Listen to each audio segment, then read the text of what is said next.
Give folks a chance to trickle in.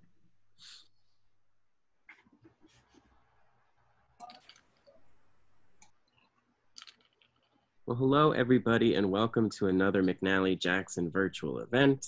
My name is John Francisconi, and I manage the newest McNally Jackson, which opened inside City Point in downtown Brooklyn at the beginning of March. For the time being, I'll be bringing you events like tonight's or today's. If you go to McNallyJackson.com and look at our events calendar, you'll see all the amazing writers and programs that we're hosting in the coming days and weeks. And I'm adding more every day as far ahead as the fall. So please pay attention to our website or sign up for our newsletter to hear more about what and who's coming soon. We're glad that we can still host events this way, and we hope that they're palliative for you as they've been palliative for us during this difficult and confusing time. This event is free, but we do have copies of Anne's book, Twilight of Democracy, out today from Doubleday for sale on our website, and you'll soon see the link to buy it from us in the chat. As we've changed phases from staying at home to opening for curbside pickup to admitting customers into our locations, indie bookstores like ours need still more support. And so if you enjoy events like today's and want us to keep hosting more of them, and you're able to order a copy of Anne's book from us, we would be greatly appreciative. There will be time at the end of today's conversation for your questions. If you have any, you can use the Zoom chat function to submit any questions you have, and closer to the top of the hour, I'll come back and relay them to Anne. We're honored to present this virtual event in partnership with the United Nations Association of New York, and we have with us today Anne Nicole, who wants to speak briefly about who they are. Oh, thank you so much for the introduction. As Executive Director of UNA New York, we're delighted to collaborate with McNally Jackson booksellers today in bringing to our membership and others the latest work of Anne Applebaum. Twilight of Democracy is of interest to the United Nations Association for the reason that its subject matter is relevant, appropriate, and timely. It provides tools of analysis that can be applied to many situations in the world today. The movement of the global tide between liberal democracy and authoritarian forms of government has long been intertwined with the work of the United Nations, and I know that we have a very stimulating conversation ahead of us. Anne Applebaum is a prize-winning essayist of social movements, and today she turns her insightful focus for us on the growing global trends towards autocracy and nationalism. Anne, it's a great pleasure to have you address us today. Thank you so much. And I'll give it back to you, John. Thank you very much. We're thrilled to have Anne in conversation today with Jacob Weisberg. Jacob is the co-founder and CEO of Pushkin Industries, a podcast company dedicated to putting artists and creators first. He was previously the editor-in-chief of the Slate Group and the author of today's book, Twilight of Democracy, The Seductive Lure of Authoritarianism, Anne Applebaum. Anne's 2018 Atlantic article, A Warning from Europe, inspired her new book and was a finalist for a National Magazine Award. After 17 years as a columnist at the Washington Post, Applebaum became a staff writer at the Atlantic in 2020. She is the author of 3 critically acclaimed and award-winning histories of the Soviet Union, Red Famine, Iron Curtain, and Gulag, winner of the Pulitzer Prize. Timothy Snyder, author of Black Earth and On Tyranny, had this to say about Anne's new book. Anne Applebaum is a leading historian of communism and a penetrating investigator of contemporary politics. Here she sets her sights on the big question, one with which she herself has been deeply engaged in both Europe and America. How did our democracy go wrong? This extraordinary document, written with urgency, intelligence, and understanding, is her answer. And David Frum writes, friendships torn, ideals betrayed, alliances broken.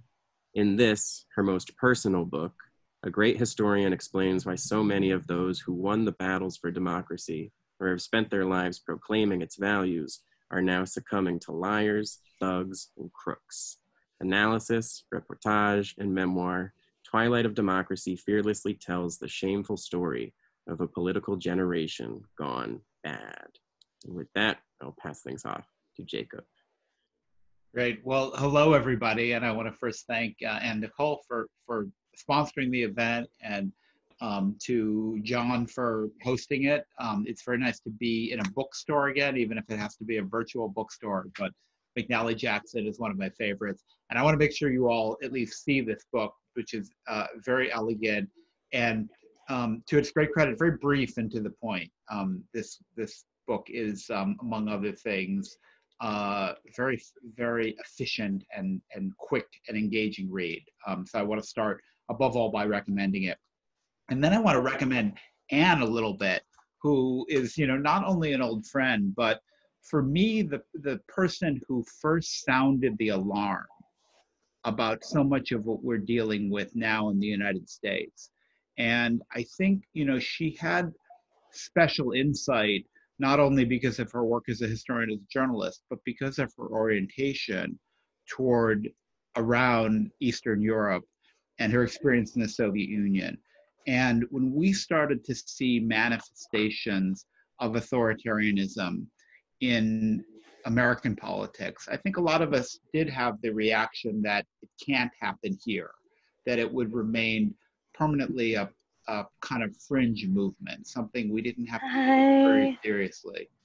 And that turned out to be wrong. And, I think Anne, because of her experience that she writes about in Eastern Europe, particularly, sort of knew what was coming and started to talk about it with a clear warning voice in 2015 at the very least, but really before a lot of other people were making the same comments.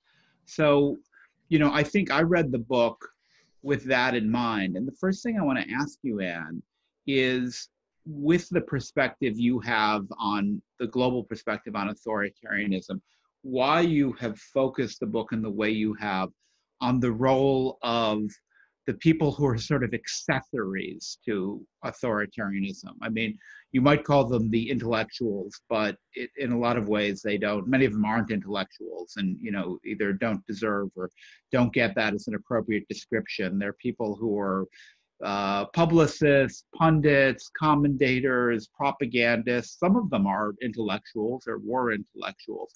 But why are you looking at these people rather than the authoritarian leaders themselves? Well, first of all, thank you. I too am delighted to be in a virtual bookstore, even though I'm joining you from across the Atlantic. So, but it's a nice feeling to have booky people around me. And of course, it's great to be with Jacob, who I've known for many years, and who I think did an event with me for my book called Iron Curtain, which is about the Soviet occupation of Eastern Europe, which, there are some weird parallels between these two books we should maybe discuss. But so the book grew out of, the reason why I wrote it the way I did is the book grew out of my reflections about people that I know.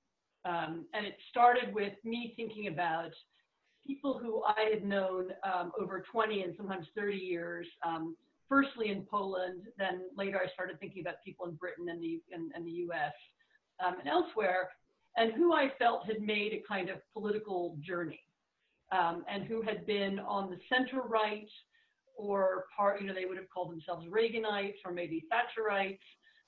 They'd been part of, the anti-communist movement in Poland and Hungary. They were people who were instrumental in arguing for and helping to bring about the end of communism in some cases, and who had over the next 20 and 30 years had changed rather dramatically, in my view, and had become something closer to a new form of radical right. Some became nationalists. Some became part of, or spokesmen for authoritarian-leaning political parties. And I thought about how to write about this phenomenon, and I decided that the best way to do it was from the perspective of people I know. I mean, I have one issue, which is that I am, to some extent, in the story. I live in Poland. I'm American. I grew up in the United States. I lived in England for a long time. In the 1990s, but I have a very, deep ties to Poland, where I'm married to a Polish politician who was the foreign minister and a defense minister, was in the government for many years. somehow I felt that I couldn't tell this story without being in it, because that would be cheating. I would have to, I couldn't do what I did for, the occupation of Eastern Europe after 1945, which is do lots of research, tell the story in a balanced way from lots of perspectives. I felt that this was a story, that I could best tell in my own voice and about people that I know. And who do I know? I knew other journalists. I knew people in politics, and I knew a lot of people who were what I would call political entrepreneurs. So although, Jacob, you don't want to use the word intellectual, that's fair enough. It has all kinds of, higher connotations. A lot of these are people who are interested in ideas and in sort of how to make ideas into politics. In other words, they're people who hang around think tanks. They're people who sometimes hang around universities. Some of them hung around political parties, some newspapers, and and then they sought to bring about political change in particular directions. And this is just a group of people that, I know well and am familiar with. I also think that they have we underrate their role. In other words, lots and lots and lots of people have written about voters, right? Why do voters vote for Trump? Or why do voters vote for Putin? Or why do voters vote for choose authoritarians? And that's a legitimate pursuit and a legitimate question to ask, and there's a lot of reasons why. But not that many people have looked at what are the voters being presented with? Because it's not just the question of an authoritarian leader. The authoritarian leader is packaged. He's, particularly nowadays, he's sold. Somebody writes the memes that will, that are designed to create enthusiasm for him. Somebody creates, the social media descriptions of him. Somebody writes, ghostwrites his speeches. Somebody, somebody prepares him for the. Somebody's writing his speeches, thinking about how to sell him to the public. And this is a missing piece of the story, I felt. And as I said, one that I just felt uniquely able to tell because, some of them are people I know. Yeah, I mean, there's a prehistory here, particularly in the 20th century, of people who were thought or assumed to share the premises of democratic or liberal society, who then sort of went over the dark side, as it were, and ended up supporting Stalinism or fascism and this is primarily a story about Europe, but also in the United States. But you kind of put it in that tradition. You talk a lot about a writer called Julian Benda who developed this idea of the treason of the clerics, as he calls them, which is his term for what we're talking about. Some intellectuals, some writers, but people from the sort of intellectual class, people who traffic in ideas, who at some crucial moment make a terrible decision to ally themselves with authoritarianism against liberal democracy. And I guess the question for you is, why does this keep happening, and why, in the broadest sense, do they do it? The most obvious answer is, well, they want power, and there's a bargain where they are empowered by the authoritarian leaders they support. But is there more to it than that? So, there isn't. One of the things that will annoy people about this book, and it's already annoyed one or two reviewers, is that it doesn't have a single answer. In other words, I do not give you one thesis, a kind of overarching theme that explains everything. I do look at several specific people, and I do talk, about several particular circumstances. And I think you have to look at a range of motives.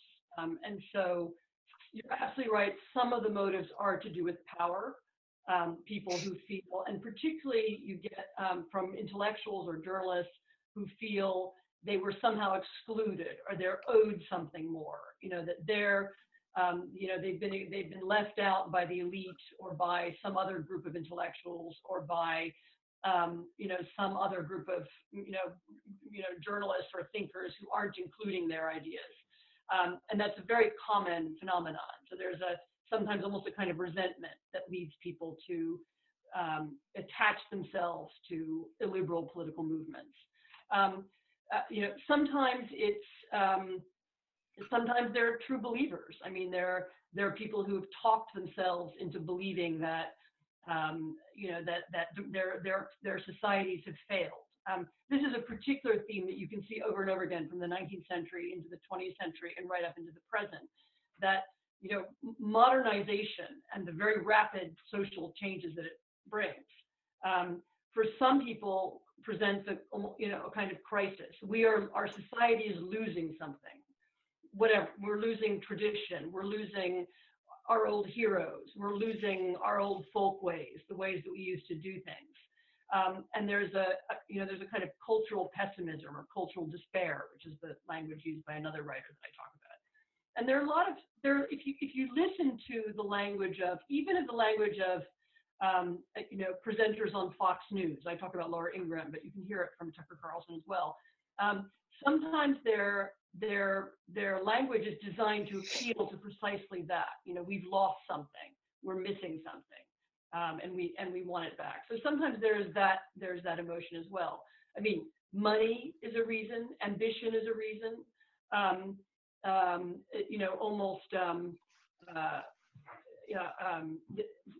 Sometimes nihilism is a reason. The desire to mock and make fun of, the pompous authorities in one's own society. I mean, this is the mood that the alt-right in the U.S. captured so well. We can just make fun of liberals and we can mock our democracy and, have a really good time doing it, playing video games. I mean, there's some mood like that can also be part of it. But usually the primary motive, is usually this sense of, it's the sense of somebody else has power, they don't deserve it, and we do. And that's very often, enough of a motivation. Yeah, and would you take that further and say there's a sense of dispossession, that people who had power or rightfully have power don't have it, and that somehow, there is this common theme of the country has been stolen, the country has been taken away, we have to take America back again in our version of it. But there's some version of that in almost every country you're talking about, and it just implicitly raises the question of, well, who is the we and who is the they? And the they comes back again and again to foreigners, immigrants, Jews so often, but in the Eastern European context, it's often, it's the communists. Is that way of thinking fundamentally the same in the places you look at, or is it significantly different?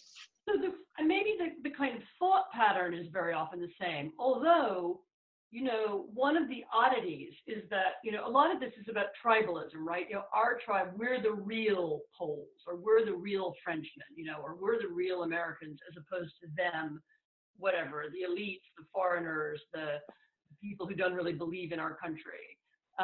You can actually create that kind of climate and that kind of polarization, even in a totally homogenous country. And so actually, Poland is a very good example. Poland is, 99.9% Catholic.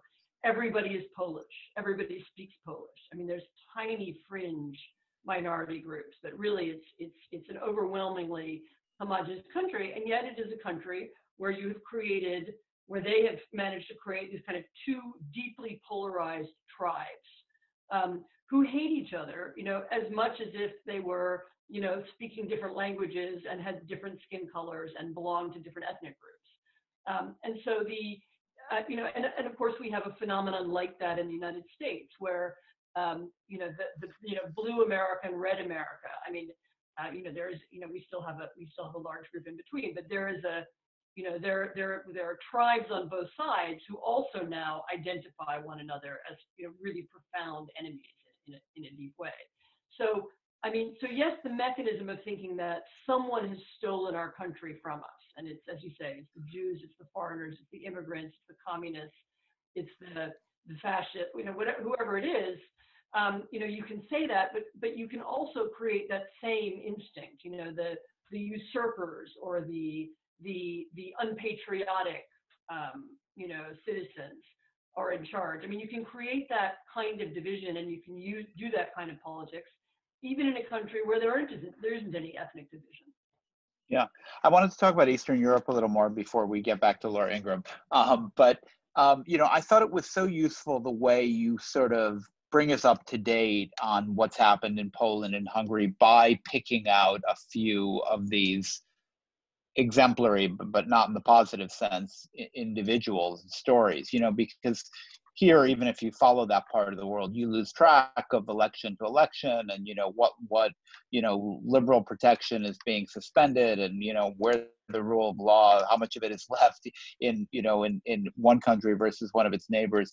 But these people you talk about, and I wondered if you could just talk for a minute about the Kursky brothers, who really, for me, were so helpful in understanding what's actually happened in Poland in recent years.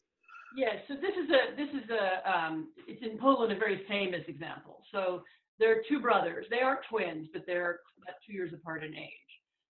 They both grew up in Gdańsk. And wait, I got to stop you right there. How can you be twins 2 years apart in age? So they're not twins, I said. Okay, I thought you said they're twins. No. They're not twins. I am listening. They're sometimes thought to be twins because there's another famous pair of twins in Polish politics, but they are not twins. But they both grew up in Gdańsk, which, if you remember, was the city which was the kind of heartland of the anti-communist opposition in Poland. And they were both children of a kind of opposition family. And even when they were in high school, they were both very active anti-communist activists. And they both marched in protest. This is when they were 16, 17, 18. One of them ran his school's, solidarity committee. One of them worked on, the trade union newspaper. And both of them were very active in the anti-communist movement. And over the years, they nevertheless began to take different paths. And one of them now has ended up as the editor of the main Polish liberal newspaper. I mean, it's kind of the Polish Le Monde or the Polish New York Times. It's kind of the paper of record in Poland. The other one is now the head of state television, and this is a state television. In Poland, you have to understand the state television has been taken over by the ruling party and has been made into really the most crude form of party propaganda.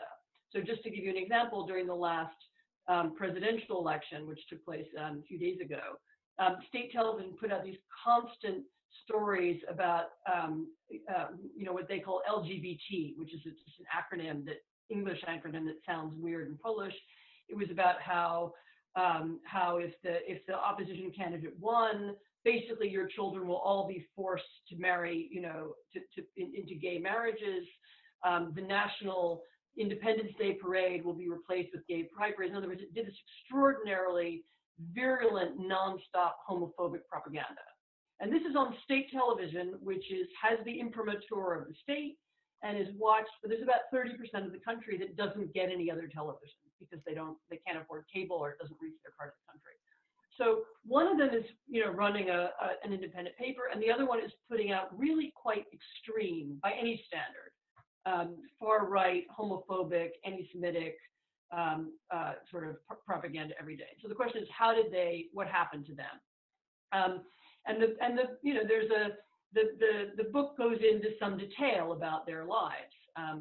And part of the answer is that the younger brother, the one who runs state television, Jacek Kurski, has developed a deep sense of resentment after 1989 because he felt he'd been this great hero of solidarity. He threw rocks at the police and so on when he was younger. And somehow in the subsequent years, he didn't become what he expected to become. He didn't become prime minister. He didn't get any great recognition. He didn't, become an editor like his brother. He didn't have any great success. And he became ever more resentful of the people who were running the country, of other journalists, who were doing well. And he began to look for, affiliate himself with extreme parties and look for a sort of another way up. So he's somebody in which the combination, I would say, the kind of resentment, interested in power, and ambition led him down this particular road. And now, of course, what does he do with his power as the head of this state television? He attacks his old enemies, people who were mean to him or people who were insufficiently impressed with him. And he attacks them. And of course, that includes his brother and his brother's newspaper. So it's, it's a very, and it's very toxic. I mean, they don't speak to each other.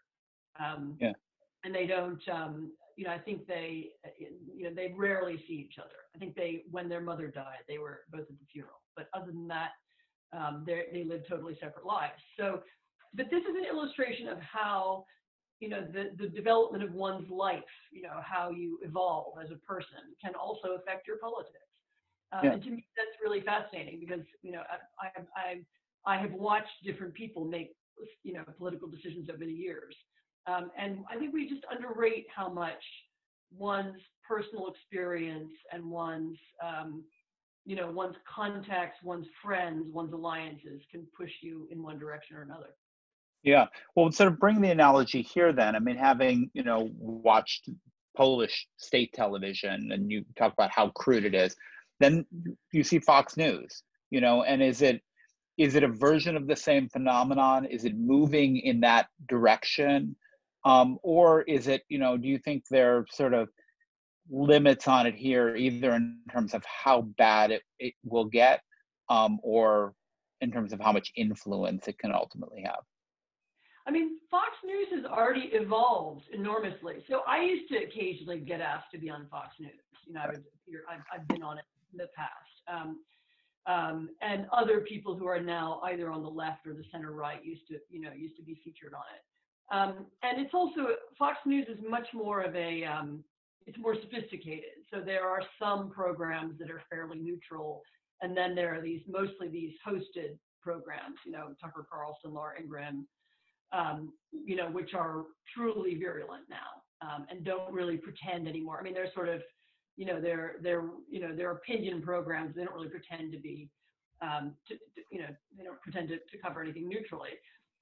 But if you watch even how those two have evolved, I mean, both of them are much more, what's the word I want to use? I mean, they're much more, aggressively partisan. Laura Ingraham is now, she periodically says things that she used to be very careful about not saying, like, it's not just about, illegal immigrants, it's about legal immigrants. It's not just about, protecting our borders, it's about preserving the kind of country that we used to be. And of course, Tucker Carlson, I think, is even more aggressive in that area. So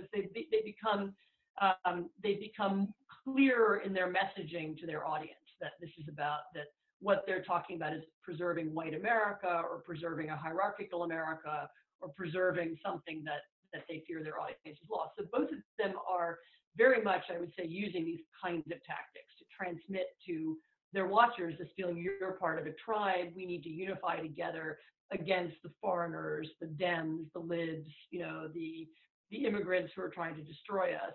And so in that sense, I suppose they are similar, even if the staging of it and so on is a little bit more sophisticated in Polish television.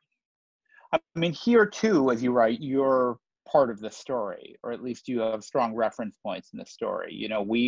We once sort of shared a milieu with some of those people, you and I did, when we were both living in Washington in the late 1980s, early 1990s. We would write for the same magazines they would, or maybe I should say they would write for the same magazines we would.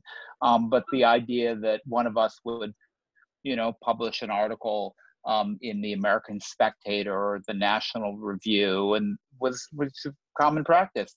They would write for a magazine like the New Republic, where we both worked. And it's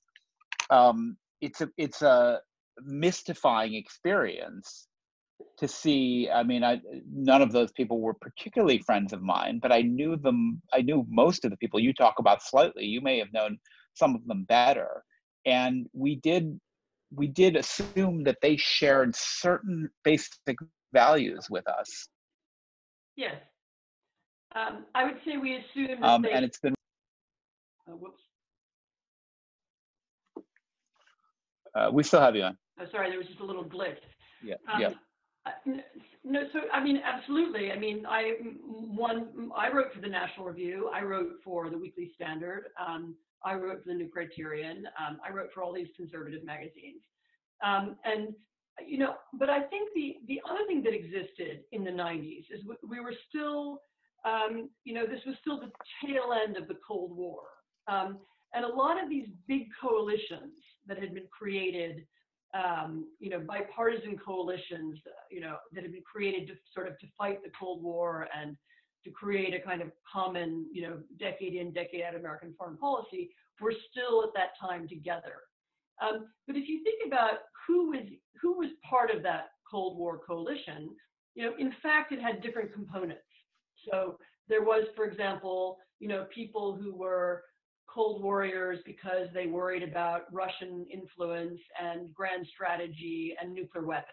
Okay, and among that, I would include there would be lots of Democrats. There were people who were Cold Warriors because they cared about human rights and democracy, and that was why they wanted to fight the Soviet Union. There were people who were Cold Warriors because they were Christians and because the Soviet Union was atheist. And one of the things that started to happen in the 1990s, maybe artificially then held together by a little bit by 9/11, is that coalition began to come apart. And those people began to find themselves in different groupings. And so, you know, the sort of, you know, it was no longer automatically the case that people who were Christians were on the same side as people who believed in human rights and democracy. And so you began to get this shattering of the group. And I think that was the beginning of the change. But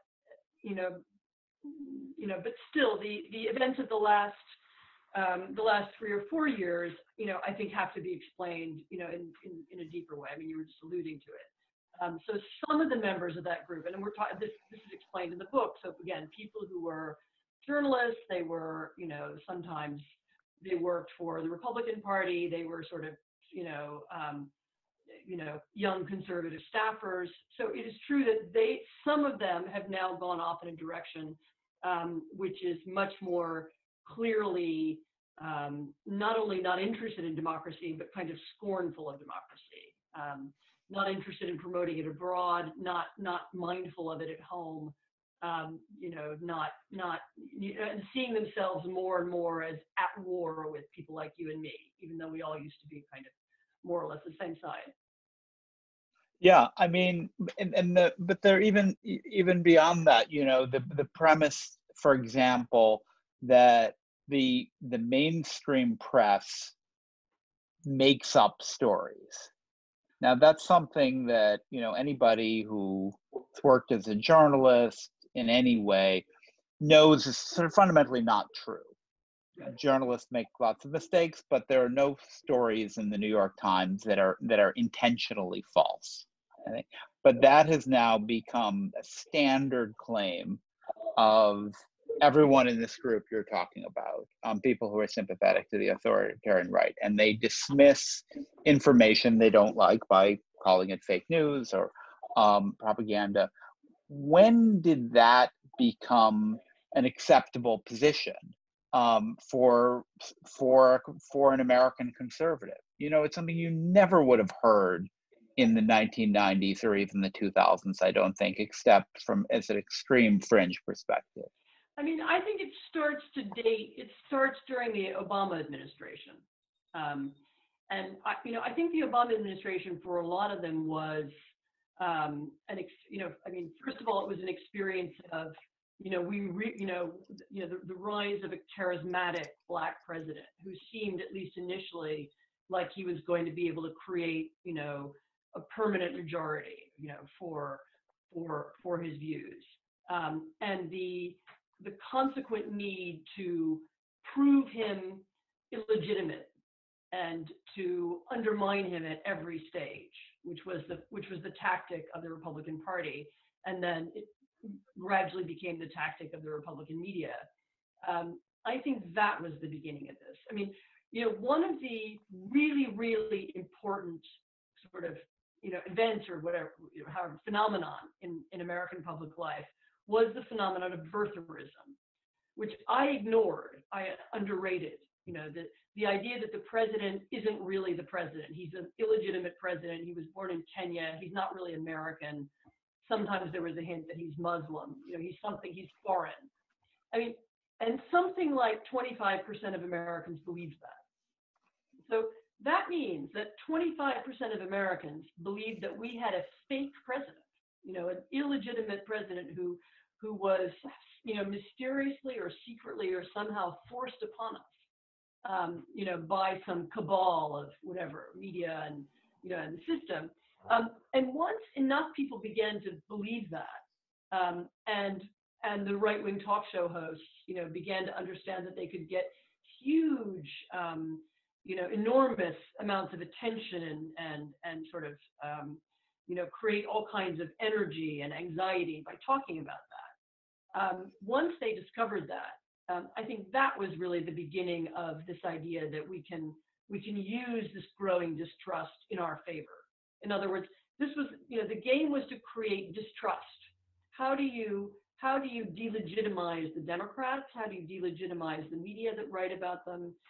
How do you delegitimize all these organizations and institutions? I mean, you can do it by saying they all lie, or they're all fake, or they're making things up, or and I really think the Obama presidency and the birtherist movement gave them that energy and possibility. And it is absolutely not an accident that Donald Trump was one of the leaders of that movement, and that lots of people identified him with that. Yeah. He was the man who was brave enough to tell America that it has a fake and illegitimate president, and for a lot of people, that was a very important attribute of him. I mean, I just think that people who looked at that story and said, oh, it's ridiculous, it's a conspiracy theory. I remember Obama himself made fun of it. We failed to understand the power of it. And I think the right-wing talk show hosts did understand the power of that. And they understood that as soon as they began alluding to that, hinting at it, they immediately got this, boost and lift, and their ratings went up, and their audience became engaged. So I think it dates from that. Yeah, and it goes right to the point you were making earlier about resentment of the people who have power, and in this case, which with such a strong and resonant racial component, because it's hard to imagine that being visited on a white president in the same way. But I wanted to ask you, your book's called The Twilight of Democracy. Is your feeling that the whole tendency you're writing about is continuing and getting worse in the United States, that we're going more in the direction of a Hungary or a Poland?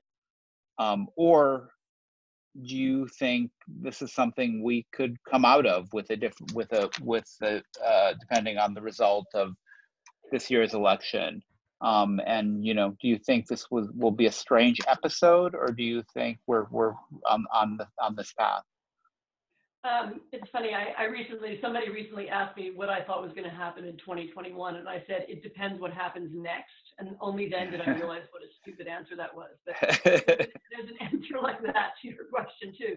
I mean, I think the point is that for a long time, we have felt there's a kind of inevitability about American democracy, that we are the greatest democracy in history. Our Constitution is the best one ever written. Our history is the story of progress onwards and upwards, with this little blip in the middle for the Civil War. But other than that, everything just gets better, and it always will. And I think that sense of inevitability was misleading. And many of us missed, therefore, the rise of this longing for some other kind of politics that's clearly evident now. And one of the things I wanted the book to do was to remind people that the future is radically open. So I do think it is possible that we could overcome Donald Trump, and people will look back and say, what was that all about? I also think it's possible that we could be battling with him in his shadow for a long time. And really, honestly, a lot depends on what happens at the election and how the Republican Party behaves afterwards. And so, if the election is, obviously, if Trump wins, then he will solidify, the damage that he's done, and it will be much worse. And then I think we are on a very, maybe even terrifying path towards a country that will not be recognizable democratic 4 years from now. If he loses by a little bit, in other words, if it's very close, if the Republicans keep the Senate, then there will still be a strong kind of Trumpist element inside the party. And that element will still have a lot of legitimacy and will still be vying for power. And this would be, either, the next presidential candidate would be perhaps Tucker Carlson, who's been throwing his name around a little bit, perhaps Don Jr., perhaps Ivanka, perhaps someone, a little bit more, more traditional like Tom Cotton. Perhaps Mike Pompeo, perhaps Mike Pence. I mean, so if one of those people takes over the party, it will remain a party that questions, many things that we've long considered to be fundamental. If Trump loses by a lot, if it's a really, if it's a wipeout, and the Democrats take control of both houses of Congress, then there, I think, is at least a chance for an argument to be had inside the party about where it goes next. And then there will be multiple candidates, maybe Larry Hogan, the governor of Maryland, or others who haven't emerged yet will compete for leadership of the party. We'll seek once again for it to be the kind of party that can appeal to all Americans and doesn't just seek to appeal to a kind of white rural base. Perhaps then we could have a big argument. And by the way, that is by far the best outcome. I mean, even the farthest left Democrats should be rooting for a renewed and restored conservatism, and a conservatism that's really conservative in the small c sense, and that isn't seeking to create radical change as many of the Trumpists are. I strongly, yeah. You need a party like that in order to have democracy remain in balance. And in that more hopeful scenario, we are going to have the interesting problem of what to do about our ex-friends. Probably you more than I, because I think you maintain more conservative friends. Now, a lot of your conservative friends, I should say, the ones not in elected politics, have acquitted themselves very well. The David Frums and Bill Kristols and John Podhoretz. I mean, there are some conservatives I really respect who have behaved really honorably, who are more they're as on the outs with Trump and Trumpism as anyone could be. But there are lots of the Tucker Carlson, Laura Ingraham types who we're either going to run into at parties someday in the future or asked to sit on a panel with. And it may be your average Joe Schmo run-of-the-mill Republican congressman who capitulated to Trump. And the position of those people will be, well, we had no choice. We were put in this terrible position. We never liked him. And I guess the question is, if we do get back to a healthy two-party system, what has to happen for us to accept the good faith of people on the right who have succumbed to the lure of authoritarianism, as you term it? I mean, look, the project of healing the nation and of ending this deep gap between political tribes is going to be a very long one, and it will need different moving parts. I mean, it will need organizations and communities and so on. The question of what to do with, I sort of wonder, will I ever see Laura Ingraham at a party again? I almost wonder if all of us will ever be in the same room again. So I hadn't focused on what I would do. But I mean, look, I think the only real answer is that we'll talk to them. We'll have them on the panel, and we'll, the only thing we can do is try to reconstruct some kind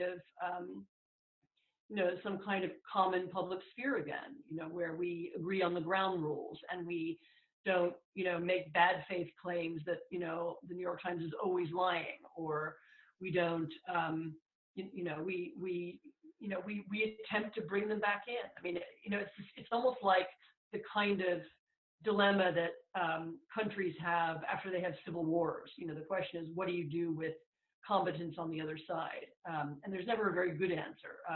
you and I run jointly host a podcast some of the time called Solvable. And one of the people who I had on the podcast a few months ago was the former president of Colombia, who had the dilemma of how to reintegrate guerrilla fighters into his society. And he wanted to bring them back in and integrate, and then lots of people didn't like that. They wanted them to go to prison. But we have it'll be a similar problem. How do we reintegrate the conversation? How do we bring, Fox News and CNN and MSNBC somehow closer together? I mean, I will be one of the people in favor of dialogue. Right. We'll be lucky to have that problem, but if we are lucky to have it, it is interesting because the question is what price we demand to readmit them to the discussion. I know we've got a lot of questions, and maybe at this point I should hand things back in the direction of John, who can moderate what some of the people joining us want to ask you. Well, thank you, Jacob, for this wonderful, for leading this wonderful conversation. I do have time for a few good questions from the chat. Someone asks, Anne, are you optimistic about the future of the European Union? The fact that Poland and Hungary have been able to veer toward authoritarianism without the EU able to do anything about it makes me and many Italians very uneasy about the bloc and its value as a union. Well, you're asking me this on the day that the European Union has just had an extraordinary sort of step forward towards something. Anyway, they've just agreed on a deal whereby the Union will borrow money and help countries recover from the virus and from the economic impact of it. And it was weeks of negotiation in order to get this deal. And it's one of the it's a moment when it looks like the EU may be cooperating at quite a high level. And one of the strange things about this conversation is that this issue about Poland and Hungary came up as part of the negotiation. And it isn't clear to me yet how it's been resolved, but I do think it looks like the EU has now put some conditionality on money that is paid to Poland and Hungary on calling for proof of that they are abiding by rule of law, that their judges aren't politicized, and so on. We'll see how that works in practice. I think that the discomfort is now shared by a lot of people, including leaders of most major countries. The problem is the precedent. I mean, it's the Poland and Hungary are members. You can't vote in some, there's no procedure for chucking people out. It's just it wasn't set up that way. It's like as if you had it's not like we can chuck out Texas all that easily, even though sometimes we want to. And so there isn't a procedure yet. But I do think awareness is now quite high, and more conditionality is going to be placed on those countries in the future. It's not as if it's an unknown problem or if it's been swept under the carpet. Another person asks, what should we do if Trump loses and refuses to give up power by claiming fraud? Or not even if he doesn't refuse to give up power, but if he claims fraud and revitalizes a movement that way. So I think that's almost certainly will happen. I mean, I am expecting it to happen. I'm expecting, first of all, I'm expecting him to try and cheat. This is what people like him do when they're losing. And there will be different ways he'll try and cheat, right? So they will cheat by trying to prevent people from getting access to, online, not online, mail-in ballots, which people will want because I think the virus is still going to be with us in November. They will cheat by the normal means of voter suppression and, limiting the number of voting booths in Democratic neighborhoods, just as they've done in the past. And it is perfectly possible that once the election is lost, if the election is lost, that Trump will say there was fraud, you cheated, and I'm gonna, and he will barnstorm around the country and claim victory. Here a lot will depend on how the rest of his party reacts. Will he have enablers? And at this point, at that point, enabling Trump would be now beginning to border, criminal behavior. Genuine criminal behavior. A lot will depend on how Fox News reacts, including the owners of Fox News. Ultimately, if he loses, Joe Biden will be president on January the 20th. 2021, and at that point he can tell the Secret Service to evict the Trumps from the White House. So I do think there will be, it will have that movement will have an end. But it is absolutely something that all Americans should be aware of and prepare themselves to think about. How will you argue with your Republican friends? What will you do when Trump tries to steal the election? Because I am 100% sure that he will try it.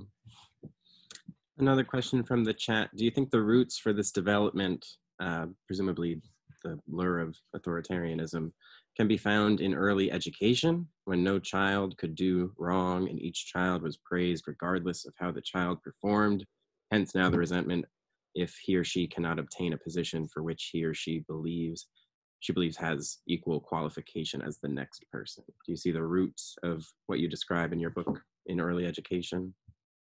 So, I see the roots of what I describe in human nature and the longing for dictatorship and the frustration created by democracy and cacophony and noise and the unevenness and sort of unfairness sometimes of democracy has always been a problem. So I don't think it's rooted in a particular education system. I do talk a little bit in the book, and you might find this interesting, about this concept of is there such a thing as an authoritarian personality? And this was a phrase I think first used by Hannah Arendt, who talked about it in the 20th century, that there's certain kinds of people who, and that nobody was ever quite able to get a hold on it. Others investigated the idea. There was even that there were Freudian versions of investigations into it. There's a recent kind of behavioral psychologist called Karen Stenner, who has come up with a very interesting description of what she calls an authoritarian predisposition, which isn't quite the same thing as a personality, which is to do with people who prefer simplicity and dislike change and there seems to be a personality type like that. Some people prefer things to stay the same and are bothered by, for example, demographic change or economic change. So the answer is no, I don't think it's rooted in education. I think it's something that I do think you're right to point to early origins. I think it's quite deep in human nature. And it's not an accident that most states, most civilizations going back through history have essentially been dictatorships. I think I have time for just two more questions. Another from the chat. Do you think the recent unrests that have been occurring in the US surrounding police brutality and systemic racism holds any special significance for the vitality of American democracy? Or do you see it as separate? Again, I'll do my thing of saying it depends what happens next. But, there was something unusual and, I wasn't in the United States, I should say. So others will speak better for me about the effect of these protests. I watched them on social media and on the news. So I wasn't there. It did seem to me that there is you can see this in the opinion polls, that there is there has been a kind of turning point about racism, and there is a deep understanding now, and there was a deep sympathy for George Floyd, I think, that was both black and white, and and everything else. There seemed to be a kind of cross-cultural, multi-ethnic sensation that something is wrong, that there are deep problems both with the police force and also with, I think you remember, particularly given that the background was a virus which is disproportionately killing people who are Black and Hispanic. And so that, I felt that the reason why a lot of people were on the streets was they wanted somehow to show their recognition that they understand that and that it's fair, and that there may be maybe that is a good sign for some kind of renewal or some kind of energy that will happen after the election in November. But the Trump administration is now seeking to instrumentalize and use these demonstrations in a very different way, and they're now going to, we've seen it in Portland. I don't know if we'll get it elsewhere. What I've already described elsewhere as a kind of performative authoritarianism. So they're going to seek to portray all of the protests as riots, all of the protesters as anti-American, and to use scenes of policemen forcefully putting down protesters as their election propaganda. And this, again, will be designed to appeal to people who dislike change, dislike protest, dislike dissonance, and dislike cacophony. And one last question from the chat. It's a big one, but is there a playbook here, or are all these authoritarian tendencies learning from each other? Is it being made worse by social media? And I guess on top of that, can social media be a tool to combat some of the tendencies you identify in your book, or is it more likely that it will be a weaponizing force? So they have, I mean, it's already happened, that these authoritarian parties and, hard nationalist parties have unquestionably learned from one another. And again, there's a chapter in my book which is about Spain, where there's a very new sort of far-right party, which has been created, by people who learned the lessons from other far-right parties and who are literally using social media tactics, that have worked in other countries, including the creation of fake websites and then pumping out, the most exciting or terrifying headlines from those websites, and thus creating sort of echo chambers of people who are frightened or angry or upset about changes in Spain and immigration and so on. And in Spain, there's a Catalan issue which plays into it as well. So no, they absolutely, there is a playbook. They learn from one another. They watch each other. I've finally come to conclude there are people who are intuitively good at understanding the appeal of authoritarianism. I mean, I think Trump is one of them. That he has a very an intuitive way of seeking to reach people who are, who feel angered by, political and social change. Maybe it's because, he's identifying with his father, who was in a different era. I can't explain it psychologically, and I haven't read Mary Trump's book yet, so maybe it's there. But on top of that, there are tactics, there are techniques, and that's actually just to get back to the very first question that Jacob asked me. Why am I writing about the people who are enablers of Trump and of others? It's because those are the people who are using and learning those tactics and seeking to make them work. The ones that have worked, in Hungary, seeking to make them work in Italy, and vice versa. Well, this has been really, really wonderful. Thank you so much, Anne, for joining us. Thank you, Jacob, for moderating. I hope you'll all consider buying your copy of the book from us at McNally Jackson. We'll ship it to your home, or you can come pick it up from me at City Point. But this was really, really great. Thank you again, everybody. Thank you. Great talking to you all. Thank you. And really, thank you, Jacob, for doing this. And, everyone support independent bookstores. Thank you, Anne. We'll do it again for your next book. Thank you.